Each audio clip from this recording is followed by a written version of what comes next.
সুপ্রিয় দর্শক, স্বাগত জানাচ্ছি আজকের সম্পাদকীয়তে। আমি জাফর সাদিক। আইন শৃঙ্খলা পরিস্থিতির অবনতিতে উদ্বেগ বাড়ছে মানুষের। বাসে ডাকাতি, শ্লীলতাহানি, সর্বশেষ রাজধানীর বনশ্রী এলাকায় গুলি করে ছিনতাইয়ের ঘটনার প্রতিবাদে বিক্ষুব্ধ মানুষ এখন রাজপথে। গভীর রাতে স্বরাষ্ট্র উপদেষ্টার সাংবাদিক সম্মেলন, নিরাপত্তা রক্ষাকারী বাহিনীর পদক্ষেপও স্বস্তি দিতে পারছে না নাগরিকদের। এমন পরিস্থিতিতে স্বরাষ্ট্র উপদেষ্টা বললেন, আইন শৃঙ্খলা পরিস্থিতি সন্তোষজনক, তবে আরও ভালো করার সুযোগ আছে। আসলে প্রকৃত অবস্থা কি? জুলাই অভ্যুত্থানে মনোবল ভেঙে পড়া পুলিশ বাহিনীও একই সময়ে সমালোচিত র্যাব দিয়ে পরিস্থিতি উন্নয়নের সম্ভাবনায় বা কতটুকু? জনমনের নিরাপত্তাহীনতা দূর করতে করণীয় কি? প্রাসঙ্গিক বিষয় নিয়ে আজকে সম্পাদকীয় জননিরাপত্তা ও দাবির মিছিল। আর এ নিয়ে আলোচনার জন্য স্টুডিওতে উপস্থিত আছেন ব্যারিস্টার সৈয়দ ইজাজ কবির, মানবাধিকার বিষয়ক সম্পাদক, জাতীয়তাবাদী আইনজীবী ফোরাম, এবং মনিরা শারমিন, দপ্তর সম্পাদক, জাতীয় নাগরিক কমিটি। দর্শক, আপনারাও এই আলোচনায় অংশ নিতে পারেন। এর জন্য আপনাদের ফোন করতে হবে টেলিভিশনে দেখানো নাম্বারে। এছাড়া ফেসবুকের মাধ্যমে আপনাদের মন্তব্য পাঠাতে পারেন। আলোচনা শুরুতেই জানিয়ে দেব এখনকার প্রধান শিরোনামগুলো। সরকার দেশকে গৃহযুদ্ধের দিকে ঠেলে দিচ্ছে কিনা প্রশ্ন মির্জা ফখরুলের। দ্রুত জাতীয় নির্বাচন দিয়ে সংকট সমাধানের আহ্বান। সুষ্ঠু ভোট হলে জিতবে বিএনপি, বললেন তারেক রহমান।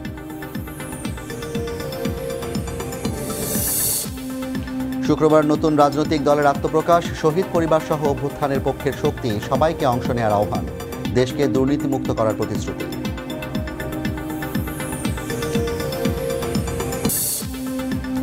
নির্বাচিত সরকার না আসা পর্যন্ত সেনা সদস্যদের ধৈর্যের সঙ্গে দায়িত্ব পালনের আহ্বান সেনা প্রধানের। প্রয়োজনের অতিরিক্ত বল প্রয়োগ না করার নির্দেশ।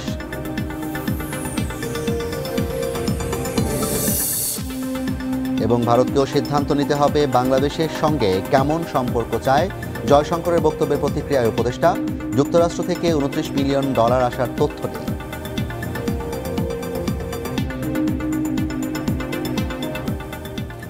শিরোনাম দেখছিলেন, আমরা প্রাসঙ্গিক নানা বিষয় নিয়ে কথা বলবো। প্রথমে মনিরা শারমিন, আপনার কাছে আসতে চাই।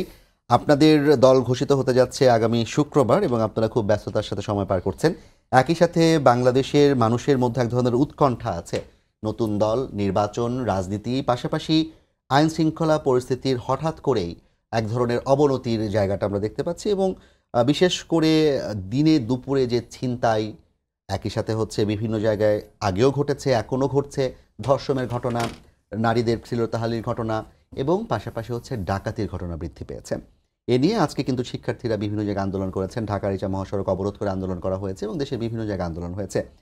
সার্বিক দিক থেকে একই সাথে আমরা দেখেছি 2 শতাধিকের বেশি দাবি দাওয়া নিয়ে সারা দেশে বিভিন্ন সংগঠন, বিভিন্ন পেশাজীবীরা আন্দোলন করেছেন এবং করছেন। এই যে এতগুলো চাপ নিয়ে এই সরকার কাজ করছে, এই চাপের কারণে কি আসলে জননিরাপত্তার দিকে দৃষ্টি দিতে তাদের একটু সমস্যা হচ্ছে? ধন্যবাদ আপনাকে। আমার মনে হয় যে এই এত চাপ, এটার তো আসলে একটা কারণ আছে।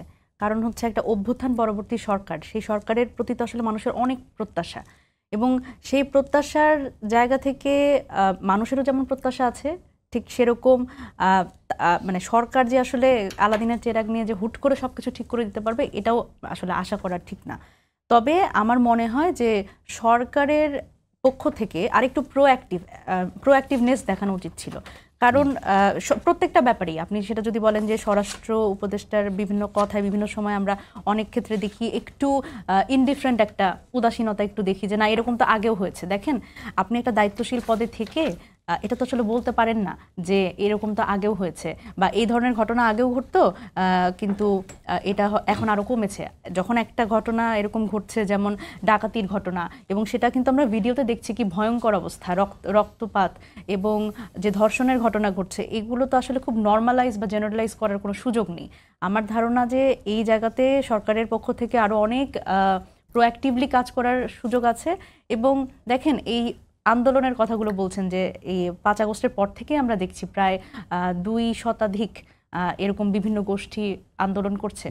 আন্দোলন দেখেন, অন্যান্য দেশে তো আসলে আন্দোলন হয়, এবং আমরা দেখেছি যে ওয়েস্টার্ন যে দেশগুলো, সেগুলোতে কিন্তু একেবারে আপনার প্রধানমন্ত্রীর বাড়ির সামনেও আন্দোলন হয়। আন্দোলন হবে, মানুষ মানুষের কথা জানাবে, এইটার জন্যই তো আসলে 5 আগস্ট হয়েছে, অভ্যুত্থান হয়েছে, আমরা কথা বলতে পারছি।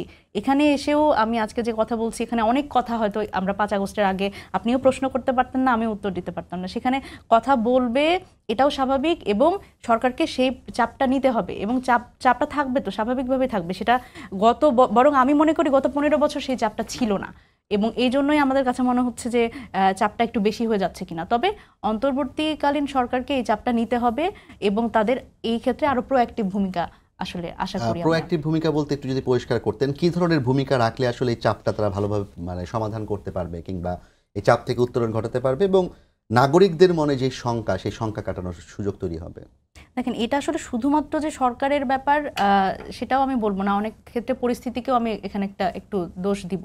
সেটা হচ্ছে এই যে আইন শৃঙ্খলা পরিস্থিতি, 5 আগস্টের আগে পুলিশের ভূমিকা, এবং এখন এসে জনমনেও কিন্তু আসলে পুলিশের উপরে সেই ধরনের একটা আস্থা তৈরি হয়নি, এবং পুলিশও যে আসলে খুবই মানে অ্যাক্টিভলি কাজ করবে সেই ধরনের সাহসও তাদের মধ্যে নাই।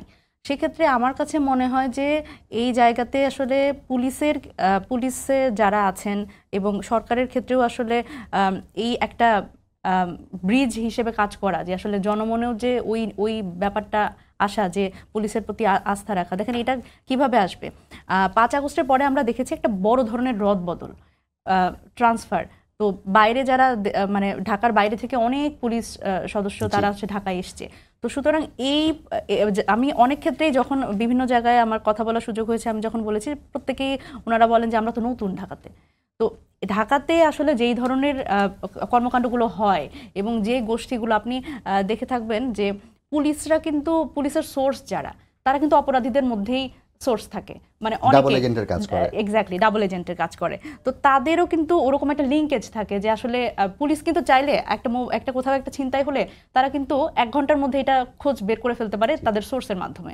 কিন্তু এখন যেহেতু সেই রদবদলটা হয়েছে, সেখানে যারা নতুন এসছেন তাদেরও একটা খাপ খাইয়ে নেওয়ার ক্ষেত্রে আমার মনে হয় একটা চ্যালেঞ্জ তারা ফেস করছেন কিনা, এটাও একটা প্রশ্ন হতে পারে। সেই ক্ষেত্রে আমার মনে হয় যে এখানে আসলে মানে সরকারের দিক থেকেও আসলে আরেকটু এইখানেই প্রোঅ্যাক্টিভনেসের কথা বলেছি, যে আসলে আরও কিভাবে করলে এই জায়গাটা আরেকটু সুন্দর করা যায়।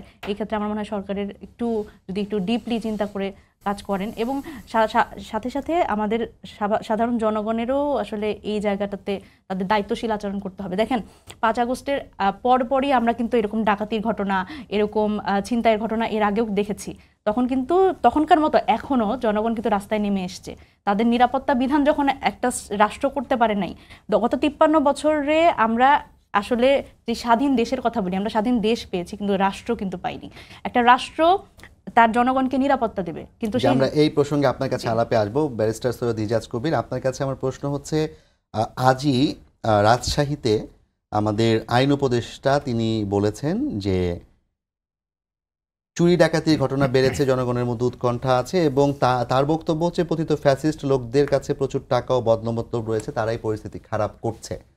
তো সরকারের জায়গা থেকে এই ধরনের বক্তব্য আসার পর আপনার কি মনে হয় যে ঘটনার বাস্তবতাটাও সেরকমই, নাকি এর সাথে আসলে অন্য কোনো কিছু কাজ করছে? ধন্যবাদ। এইটা আমি দুই দিকেই বলতে পারবো, এবং উনি যেটা বলেছেন একেবারে ভুল বলেননি, সম্পূর্ণ সঠিকও বলেননি। তবে ওনার স্টেটমেন্টে বলা যেতে পারে যে হ্যাঁ, আইন শৃঙ্খলা পরিস্থিতি খুব একটা ভালো না। এখন কেন ভালো না? আমাদের দেশে আইন শৃঙ্খলা পরিস্থিতি তো সবসময় সামাল দেয় তো পুলিশেরই কাজ এটা। এখন 5ই আগস্টের আগেও যে আইন শৃঙ্খলা পরিস্থিতি খুব ভালো ছিল তা কিন্তু না, কিন্তু একটা ভীতি কাজ করতো পুলিশের প্রতি। আর 5ই আগস্টের পরে আমরা এখন বলতে চাচ্ছি বা দেখতে পাচ্ছি যে আইন শৃঙ্খলা পরিস্থিতি ভালো নেই। এটার দায় কি পুলিশকে দিব না সরকারকে দিব? পুলিশকে যদি দিতে চাই তাহলে কি এইভাবে বলতে পারি কিনা যে পুলিশ এই সরকার সফল হোক সেটা চায় না, বা সরকারকে যদি দিতে চাই তাহলে কি এইটা বলতে পারি যে সরকার পুলিশকে কনফিডেন্সে নিতে পারছে না? অন্যদিকে এই 17 বছরে পুলিশের যে রিক্রুটমেন্ট হয়েছে, এই রিক্রুটমেন্টে যারা ফ্যাসিবাদের দোসর ছিল, যারা রাজনৈতিক কর্মীদেরকে গুলি করেছে, থানায় নিয়ে গুলি করেছে, অত্যাচার করেছে, তারা কোথায়, তাদের কি অবস্থা? আর মুনিরা যেটা বললেন যে এখন হয়তোবা অনেক কিছু করার জন্য আমাদের সাহস নাই, মোরালটা ভেঙে গেছে, সেটা কি ওই কারণেই যে আগে অন্যায় করেছে এখন অনুতপ্ত? তাহলে স্বীকার করুক। আর কথার প্রসঙ্গে কথা নিয়ে আসি, সেটা হচ্ছে যে রিফর্মের কথা যখন আমরা বলি, বিশেষ করে দুর্নীতির রিফর্ম, তা আমার ব্যক্তিগতভাবে মনে হয় যে সবার আগে দুর্নীতির রিফর্মটা পুলিশের মধ্যে থেকে করা উচিত। কেন বললাম, ভেঙে বলতে চাই না, শুধু এতটুকু বলে দেই, আমরা তো বাংলাদেশের নাগরিক, চাঁদের দেশ থেকে আসি নাই, আমরা তো চন্দ্রগ্রহের থেকে আসি নাই, বাংলাদেশের নাগরিক। সো সেই আঙ্গিকে আমি বলতে চাই যে দুর্নীতির দমনটা পুলিশের মধ্যে থেকে হওয়া উচিত। এই যে ব্যবসায়ীদের লেনদেনের অ্যাকাউন্ট বন্ধ করেন, হ্যান করেন, ত্যান করেন, আমার মনে হয় এই নজরটা পুলিশদের মধ্যে দেওয়া উচিত। তাহলে পুলিশদের মোরাল কম্পাসটাও হাই হবে, দুর্নীতি দমনটাও কমবে, এবং আপনার যে এই যে আইন শৃঙ্খলার পরিস্থিতিটা, সেটাও আমার মনে হয় অনেকটা সামলাতে মানে সামাল দেওয়া যাবে। এবং সরকারের যেই জায়গাটা, সরকারকেও পুলিশ চিন্তা করবে যে না, আমি এখান থেকে ডান বাম করতে পারবো না, করলেও সাবধানে করতে হবে। আর সরকারও যদি একটু কথায় কথায় যদি পুলিশকে দোষ না দিয়ে অ্যাকচুয়ালি আসল ব্যক্তিদেরকে চিহ্নিত করে, রদবদল করে কোনো লাভ হবে না। রদবদল ভাই সারা জীবনই হয়েছে, ওএসডি মোএসডি ট্রান্সফার সবসময় হয়েছে। চিহ্নিত করে বের করে দিতে হবে, এরা জীবনে যেন কোনোদিন চাকরি না করতে পারে। তো সেটাও তো করা হয়েছে, আরও করতে হবে এবং চিহ্নিতভাবে, কিন্তু শুধু করার জন্য করার হলে হবে না, একদম প্রমাণসহ সুষ্ঠুভাবে বিচারের মাধ্যমে সেটা করতে হবে। এবং এটা একদিন দুই দিনের কাজ না, এটা প্রক্রিয়াগত কাজ, এটা করতে হবে এবং এইসব জায়গাতেই আসলে আমাদেরকে একমত হইতে হবে। আপনি যেহেতু আইনজীবী, আপনার কাছে আমার একটা প্রশ্ন আছে। আমাদের সবার কাছেই, অনেকের কাছে একটা বিষয় নিয়ে একটা শঙ্কা কাজ করে যে 5ই আগস্টের পর কেন এত বড় বড় দাগী আসামি কিংবা সন্ত্রাসীরা ছাড়া পেয়ে গেল, এবং তারা কিন্তু আইনি প্রক্রিয়ায় জামিন নিয়েই ছাড়া পেয়েছে, কেউ কিন্তু এমন না যে তাকে জেল থেকে বের করে দেওয়া হয়েছে। আমার প্রশ্ন হচ্ছে যে এটা কি আসলে যে আইন এখন সঠিকভাবে কাজ করতে পারছে এই জন্য তারা জামিন পেয়ে যাচ্ছে, নাকি এর পেছনে আসলে কোনো সংঘবদ্ধ চক্র কিংবা অন্য কেউ কাজ করছে? আইন যে আগে ঠিক মতো কাজ করে নাই সেটার প্রমাণ হচ্ছে আমাদের প্রাক্তন চিফ জাস্টিস সিনহা সাহেব। আর এখন আইনজীবী হিসাবে আমি ব্যক্তিগতভাবে বলতে পারি, অতীতের চাইতে বর্তমানে আদালত অনেক সুষ্ঠুভাবে চলছে। আইনজীবী হিসাবে বলতে পারি সরকারের তরফ থেকে ওইরকম কোনো প্রেশার নেই। তবে হ্যাঁ, রিসেন্টলি একটা কথা উঠেছিল যে জামিন যেন তেনভাবে দিবেন না। অ্যাটর্নি জেনারেল সাহেব একটা বলেছে যে শুধু আদালতেই জামিন দিতে পারে না, আরও অনেক সার্কামস্ট্যান্সেসের অনেক কিছু কনসিডার করে নিয়ে জামিন দিতে হয়, এবং এটা আমরা সবাই জানি। এটা যে আমরা অ্যাটর্নি জেনারেল যে আজকে বলেছে আজকে জানলাম তা না, এটা আমরা যারা ছাত্র তারাও জানি, আজকে যারা আইনজীবী তারাও জানেন, পুরো নবীন প্রবীণ সব আইনজীবী জানেন, জজ সাহেবরাও জানেন। তো সেই আঙ্গিকেই জামিনটা দেওয়া উচিত। এবং যতগুলি জামিন হয়েছে, আমি ব্যক্তিগতভাবে আমার জানা মতে কোনো জামিনই মানে আপনাকে কি বলবো, আনরিজনেবলি উইথহেল্ড করা হয়নি। যেটা জামিন দেওয়ার মতো ছিল সেটাই জামিন দেওয়া হয়েছে। এর মধ্যে অনেক আসামি ছিল যে যা না সাজা তার চেয়ে বেশি পেরিয়ে জামিনে জেলে ছিল কিন্তু বের হতে পারেনি, তাদেরকে ছেড়ে দিতে হয়েছে। এর মধ্যে কিছু আসামি ছিল যে যাদেরকে আপনার জামিন যোগ্য, অলরেডি হয়তো বা দেখা গেছে 10 বছরের সাজা 8 বছর হয়ে গেছে, জামিনে জেলের ভিতরেই ছিল, জামিন চাচ্ছিল পাচ্ছিল, বিচার শেষ হয়নি। বিচার শেষ হয়নি। বিচার শেষ হতে হতে এমন হবে, মানে অনেক হিসাব আছে, বিচার শেষ হয়নি 8 বছর ধরে জেলে জামিনে আছে, কিন্তু তার ধরেন তার শাস্তি যদি হয় সাজাই হবে 10 বছর, অ্যান্ড বিচার শেষ হতে যদি লাগে 20 বছর, সেটাও আরেকটা ব্যাপার। এটা নিম্ন আদালত থেকে উচ্চ আদালত, তারপরে অ্যাপিলেট ডিভিশন যাবে।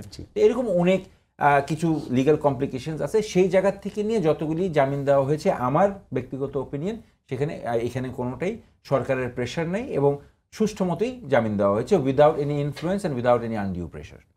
আমার এখন তার দ্বিতীয় প্রশ্নটি যেটি, সেটা হচ্ছে এই যে যাদের জামিন দেওয়া হলো তাদের মধ্যে অনেক শীর্ষ সন্ত্রাসী ছিল, এবং তারা বের হয়ে 7 বছর 8 বছর 10 বছর জেল খেটে বের হয়ে যাওয়ার পরও তাদের নাম ভাঙিয়ে এখন বিভিন্ন জায়গায় অপরাধ সংঘটিত হচ্ছে। তাদের তো কোনো পরিবর্তন হয়নি। তো এই পরিবর্তন যদি না হয়ে থাকে গণমাধ্যমের সংবাদ অনুযায়ী, তাহলে তাদেরকে আসলে শায়েস্তা করার কায়দাটা কি? আসলে দেখেন, জেলখানা তো আসলে রিহ্যাবিলিটেশন সেন্টার না, যদিও হওয়া উচিত আমাদের ওয়েস্টার্ন দেশের কান্ট্রিদের মতো, কিন্তু আমাদের যে জেলখানাটা সেরকম না। এখন পরিবর্তন হয়নি এবং তারা যদি সেভাবে কন্টিনিউ করে এবং তাদেরকে যদি সেই একই অপরাধে বা ওই অপরাধের ইয়েতে দাগি আসামি সে তাদেরকে যদি ধরা হয়, তাহলে ভবিষ্যতে তার প্রমাণ হলে তাদের সাজা আরও বেড়ে যাবে আইনি প্রক্রিয়ায়। সো পরিবর্তন না হলে আবার জেলে যেতে হবে, এটাই তো শেষ এবং কথা। সেটি কি আসলে করা যাচ্ছে কিনা? আইন শৃঙ্খলা বাহিনী সেটা এই যে অপরাধ হবে, তদন্ত হবে, ধরবে, অ্যারেস্ট করবে, আবার তারা হয়তো বা জামিন চাবে, এটাই তো একটা আইনি প্রক্রিয়া। এর মধ্যে আবার সরকার পক্ষ রাষ্ট্রপক্ষ বিরোধিতা করবে, তার পিসিপিআর দেখবে, সব কিছু দেখেই এই প্রক্রিয়ার মধ্যেই যেতে হবে। এখানে আপনি আসলে তাড়াহুড়া করে কিছু করতে পারবেন না, অস্থিরতার মাধ্যমে আপনি কিছু করতে পারবেন না, এই প্রসেসটাকে আপনাকে ফলো করতেই হবে। মনিরা শারমিন, আপনার কাছে আমি একটু আসতে চাই। আপনারা আজকে যে ছাত্রদের মুভমেন্টে আমরা দেখলাম স্বরাষ্ট্র উপদেষ্টার পদত্যাগ দাবি করে, এবং একই সাথে স্বরাষ্ট্র উপদেষ্টা বলেছেন আজকে সন্ধ্যার পর থেকে অবস্থা দেখবেন কি হয়, এবং তিনি ইতিবাচক অর্থে বলেছেন যে অবস্থা ভালো হয়ে যাবে। পুলিশের জন্য মোটরসাইকেল কেনা হচ্ছে, দ্রুততম সময় আসামিদেরকে ধরার জন্য 3টি স্পেশাল টিম কাজ করবে বলা হচ্ছে। কিন্তু আমরা যেটা দেখেছি যে 2000 আইন ও সালিশ কেন্দ্রের একটি রিপোর্ট বলছে 2020 সাল থেকে 2024 সালের শেষ নাগাদ পর্যন্ত 1022টি সংঘবদ্ধ ধর্ষণ হয়েছে, এটা রিপোর্টেড, এবং রিপোর্টের বাইরেও অনেক ধর্ষণ হয়েছে, যেটা কিনা বলা হয় যে প্রতি 3টি ধর্ষণের ঘটনার একটির মামলা হয় না, এবং প্রতি 9 ঘন্টা আরেকটি রিপোর্ট বলছে অন্তত একজন নারীকে ধর্ষণ করা হয়। এরকম একটি তথ্য আমরা বিভিন্ন গণমাধ্যমে দেখেছি। প্রশ্ন হচ্ছে, এই যে ধর্ষণ যারা করে থাকে, আমরা দেখতে পাই অনেক ধর্ষণকারীই হচ্ছেন যারা কিনা নিয়মিত আসামি না, যারা কিনা আসলে অপরাধপ্রবণ না, কিন্তু তারা ধর্ষণের মামলায় কিংবা ধর্ষণকারী হিসেবে সাব্যস্ত হচ্ছেন। এই বিষয় বন্ধ করার জন্য কি শুধু আইনশৃঙ্খলা রক্ষাকারী বাহিনী কিংবা সরকারের কোনো দায় আসলে আছে কিনা? দেখেন, প্রথমত মানে এই ধরনের ঘটনা, ধর্ষণের মতো ঘটনা বন্ধ করার জন্য প্রথম যেটা প্রয়োজন সেটা হচ্ছে দৃষ্টান্তমূলক শাস্তি। সেটা আপনি অপরাধী কেমন, অপরাধী ক্যাটাগরাইজ না করে আমার মনে হয় যে অপরাধটাকে আসলে গুরুত্ব দেওয়া দরকার। এখানে হচ্ছে যখন বাংলাদেশে গত 15 বছর বিচারের যে অবস্থা, যে বিচারহীনতার যে সংস্কৃতি তৈরি হয়েছে, সেটাতে কিন্তু মানে মানুষের আস্থা নাই, একদমই নাই মানুষের। দেখেন, এই যে পুলিশের উপরে মানুষের আস্থা নাই কেন? কারণ এই পুলিশই সেই পুলিশ যার কাছে একজন যে বিচার চাই, মানে মামলা করতে গেছে, সে মামলা নেয়নি। এটা আমরা 5 আগস্টের পরেও তো দেখেছি। কারণ এবং পুলিশ, দেখা গেছে যে পুলিশ যে যাদের বিরুদ্ধে মামলা করতে গিয়েছে তাদের সহ বসে বসে চা খাচ্ছে। কিন্তু এখন তো আমরা এরকমও দেখছি যে পুলিশ আসামিকে ধরে আনার পর, ঢাকাতেই ঘটেছে, ঢাকার মধ্যেই আসামিকে ধরে আনার পর থানা ঘেরাও দিয়ে সেই আসামিকে ছাড়িয়ে নেওয়ার জন্য পুলিশের এসআইকে শারীরিকভাবে নির্যাতিত করা হচ্ছে। তাহলে পুলিশের মনোবলটা আসলে তো দুই পক্ষ থেকেই ভাঙা হচ্ছে কিনা? সেটাই আসলে ওই বিষয়টা হচ্ছে যে যে আসামি, এখন তার পক্ষের মানে এটা তো বুঝতে হবে, মানে একটা পুলিশের বলেন বা সরকারের বলেন, এই জায়গাটা বুঝতে হবে যে অপরাধী অপরাধী।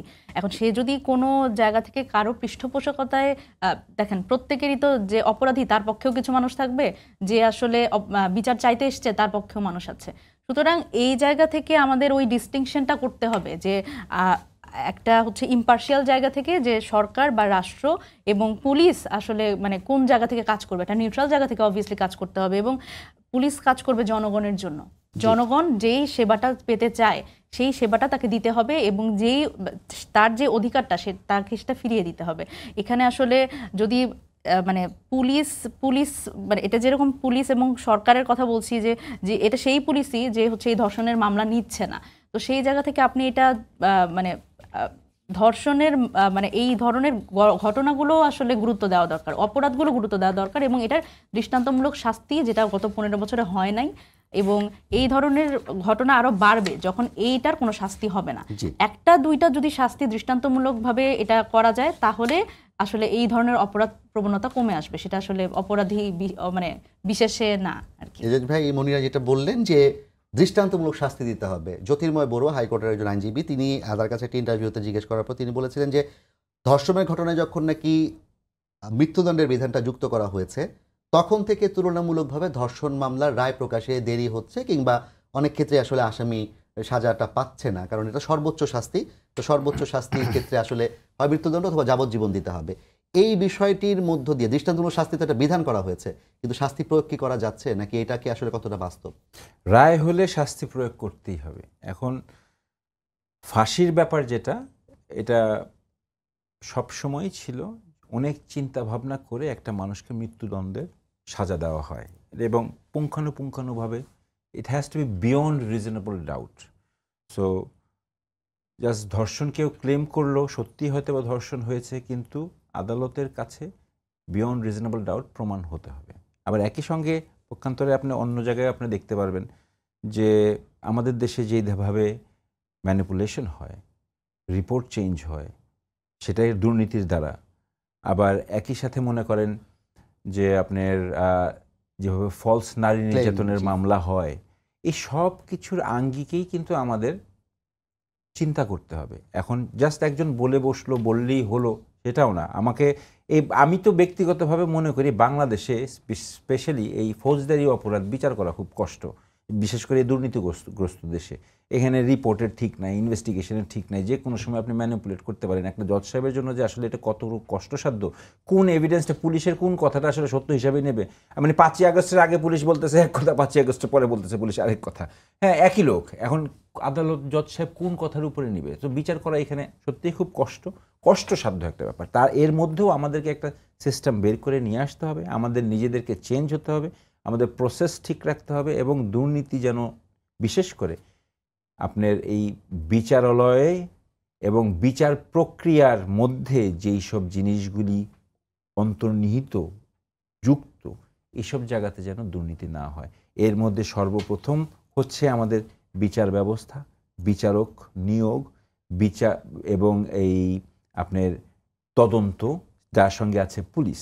তো এই দুই জায়গাটাতে আমাদেরকে আসলেই দেখতে হবে যে নিরবিচ্ছিন্নভাবে যেন আমরা এটা থেকে দুর্নীতি মুক্ত করতে পারি, না হলে বিচার পাওয়াটা সত্যি একটু দুষ্কর হয়ে দাঁড়ায় আমাদের এই দুর্নীতির পাশাপাশি কি আমাদের যেই দেশের অপরাধী যারা আছেন তাদের কাছে আইনের যে মহানুভবতা, অর্থাৎ একটা বিচারক তিনি সর্বোচ্চ একদম নিশ্চিত না হলে কাউকে মৃত্যুদণ্ড দিবেন না, দৃষ্টান্তমূলক শাস্তি দেওয়ার ক্ষেত্রে এই বিষয়গুলো কি আসলে বাধা হয় কিনা, এবং দ্বিতীয়ত এটাকে অপরাধীদেরকে কোনোভাবে উৎসাহিত করে কিনা? আসলে আইনের কোনো মহাভবনতা নাই, ওটা পুলিশের আছে বা যারা তদন্ত করছে তাদের আছে। এই যে মুনিরা একটু আগে যে কথা বললেন না, যে থানা ঘেরাও করে ফেলছে, ওরা কিছু করতে পারছে না, কিভাবে করবে বলেন? 5ই আগস্টের আগে তো ওরাই ওদেরকে স্যার বলতো, এখন ওদেরকে না বলে আরেকজনকে স্যার বলতেছে, সবই তো ওনাদের পরিচিত। কি করবে? মোরাল কম্পাসটা যাবে কোন দিকে? যদি পেশাদারিত্বের সাথে কাজটা করতেন, ট্রান্সফারকে ভয় না পাইতেন। আছে এরকম 2-4 জন 10 জন পুলিশ জন আছে, আরে ভাই আমি যদি বিচার করতে বসি, আমাকে রিট বেঞ্চ দিল না ডেথ রেফারেন্স দিল, এতে কি আসে যায় ভাই? আমি তো বসছি বিচার করার জন্য। তো পুলিশ গেছে অপরাধীদের ধরার জন্য, তদন্ত করার জন্য, তাহলে চিটাগাং পোর্টে দিল না তাকে সেই বান্দরবন দিল, তাতে কি আসে যায়? সে তো অপরাধ দূর করবে, কিন্তু মনোভাব তুলে যে আমার তো চিটাগাং যেতে হবে, আমার তো বান্দরবন যেতে হবে, আমাকে তো অমুক জায়গায় যেতে হবে, বান্দরবন গেলে তো আমার হবে না। তো এই জিনিসগুলি যতদিন মাথায় থাকবে, বান্দরবন গেলেও হয় অনেক সময়, আমার জানা আছে যে এদিক ওদিক নাই, পানিশমেন্ট ট্রান্সফার দেওয়া হয়েছে বান্দরবন, ওইখান থেকে গাছ কেটে ঢাকায় নিয়ে এসে বাড়ি করে ফেলছে। হ্যাঁ, সো এইগুলার থেকে আমাদের এই একটা সিস্টেম প্রসেস এবং আমাদের একটা দৃষ্টান্তমূলক শাস্তি না, দৃষ্টান্তমূলক একটা প্রসেস, একটা সিস্টেম তৈরি করতে হবে, যেই সিস্টেমটা ভাঙলে দৃষ্টান্তমূলক শাস্তি অটোমেটিক্যালি হবে, তাহলেই দেখবেন যে সব সোজা হয়ে গেছে। জি, মানে ধন্যবাদ ইজাজ ভাই আপনাকে। মুনির, আপনার কাছে আবার আসতে চাই, আপনি প্রথমে একটা কথা বলেছিলেন যে নাগরিকদের একটা সম্পৃক্ততা থাকা গুরুত্বপূর্ণ, এবং নাগরিকদের সম্পৃক্ততার কথা কিন্তু আমরা পুলিশের কাছে 5ই আগস্টের আগেও শুনেছি, পরেও শুনছি। পুলিশ এবং স্বরাষ্ট্র উপদেষ্টা সহ বিভিন্ন ঊর্ধ্বতন কর্মকর্তা এবং মন্ত্রণালয়ের যারা নাকি সচিবালয়ের দায়িত্বে আছে তারাও কিন্তু বলছেন যে জনগণকে সম্পৃক্ত হতে হবে। এখন দেখুন, কয়েকদিন আগে ব্যাংক কলোনিতে ডাকাতি হয়েছে, সেখানে একদম দিনের বেলা জুমার নামাজের আগে সেখানে ব্যাংক কলোনিতে জ্বলন্ত বাসে ডাকাতি করেছে। ডাকাতরা যারা বাধা দিতে গিয়েছে তাদেরকে ছুরিকাঘাত করা হয়েছে এবং তাদের অনেকে আহত হয়েছে। পরবর্তীতে তারা কিন্তু তাকে ধরতে পারেনি। তাহলে নাগরিকরা নিজের জীবনের নিরাপত্তা নিশ্চিত না করে কিভাবে আসলে এই কাজটা করতে পারে?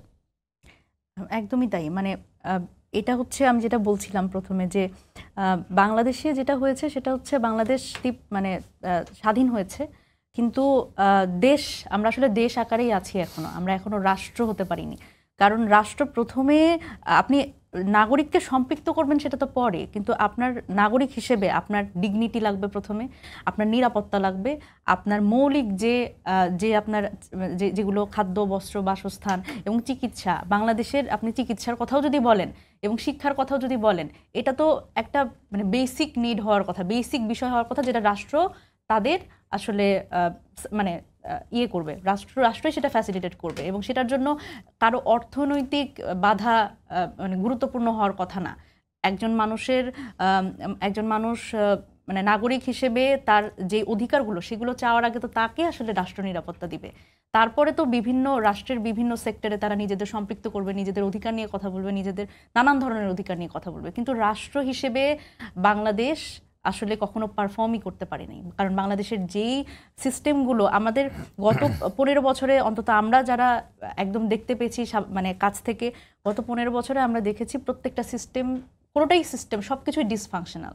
আপনি ভাই বললেন যে দুর্নীতি, একটা সিস্টেম ফাংশনাল ছিল, একটা দুর্নীতি হচ্ছে একটা প্রাতিষ্ঠানিক রূপ লাভ করেছে। একদম একদম এটাতেই আমি আসছিলাম যে বাংলাদেশের দুর্নীতি শুধু ইনস্টিটিউশনালাইজ হয়েছে, বাকি সব মানে সিস্টেম আসলে ভেঙে গেছে। সুতরাং এই ধরনের ভগ্ন একটা সিস্টেম, এই যে দেখেন এখন আমিও বলছি যে সরকারের প্রোঅ্যাক্টিভ হওয়ার কথা, নানানভাবে সরকারের দিকে আসলে আঙুল তোলা হচ্ছে, কিন্তু অন্তর্বর্তীকালীন সরকারের এটাও কিন্তু একটা ব্যাপার যে ডক্টর ইউনূস সাহেব উনিও বলছেন বারবার যে আসলে আমরা যে বাংলাদেশটাকে দেখতে চাই সেই বাংলাদেশে যে আসলে একটা আমূল সংস্কার দরকার, এই সংস্কারের জন্য কিন্তু আসলে এই অন্তর্বর্তীকালীন সরকারের একটা বড় ভূমিকা রাখতে হবে। কারণ এই যে একটা ডিসফাংশনাল মানে সিস্টেম, এই সিস্টেমটাকে তো প্রথমে একটা নিউট্রালাইজ জায়গায় আনতে হবে, তারপরে এটা ওয়ার্ক করা শুরু করবে। সুতরাং এই ক্ষেত্রে আমার মনে হয় সংস্কারটা, ধরেন আপনি সংস্কারের কথা বলছেন, মানুষ নিরাপত্তার কথা বলছে, এখন আপনি সংস্কার এবং নির্বাচন নিয়ে অনেক আলাপ হয়েছে, কিন্তু সংস্কার এবং নিরাপত্তা দুটো একসাথে কিভাবে চলবে? আগে তো নিরাপত্তা নিশ্চিত করতে হবে, তারপর না মানুষকে আপনি সংস্কারের পক্ষে আনতে পারবেন। একদম। এবং আমার মনে হয় যে এটা আসলে আগে পরে না, আমি এটা যেভাবে দেখি এটা প্যারালালি চলবে, কারণ এই নিরাপত্তা ব্যবস্থা এটাও সংস্কারের একটা অংশ। সুতরাং আপনি যখন আপনি যদি দুর্নীতি দমনের কথা বলেন, পুলিশের মধ্যেকার সংস্কারের কথা বলেন, এটাও তো ইন্টাররিলেটেড। ভাই যেটা বললেন যে দুর্নীতি দমন তো প্রথমে পুলিশ থেকে শুরু করা উচিত, এটাও তো একটা ব্যাপার। সুতরাং এই সংস্কার এবং জননিরাপত্তা তো একটা বেসিক ব্যাপার। এটা তো আপনার এনশিওর করতেই হবে রাষ্ট্রের নাগরিক সম্মান দিতে গেলে নাগরিকের এই অধিকারটুকু তো আপনার নিশ্চিত করতে হবে, এবং রাষ্ট্র হিসেবে এটা আপনার দায়িত্ব, আপনার জনগণকে নিরাপত্তা দিবেন। জনগণ, আমি বের হলে আজকে আমি একটা ছিনতাইয়ের ঘটনার মধ্যে পড়বো, আমি কালকে বের হলে ছুরিকাঘাত খাবো, এইটা তো আসলে কোনো রাষ্ট্র হতে পারে না। এটা রাষ্ট্রের বেসিক দায়িত্ব একটা নাগরিককে এই বিষয়ে মানে নিরাপত্তা দেওয়ার জন্য। তবে এটার পরে যেটা করতে হবে যে নাগরিককে রাষ্ট্রের বিভিন্ন ধরনের যে বিভিন্ন বিষয়ে সেখানে আসলে ইনভলভ করতে হবে। যে আমাদের সময় একদম শেষ হয়ে এসেছে, আপনার কাছে আসলে ফেরার সুযোগ পাবো না, আপনি যদি একটু এক বাক্যে বলতেন, আপনি পুরো অনেক কথাই বলেছেন, কিন্তু এই আইন শৃঙ্খলা পরিস্থিতির উন্নতির জন্য আসলে এই মুহূর্তে প্রায়োরিটি বেসিসে কি করা উচিত?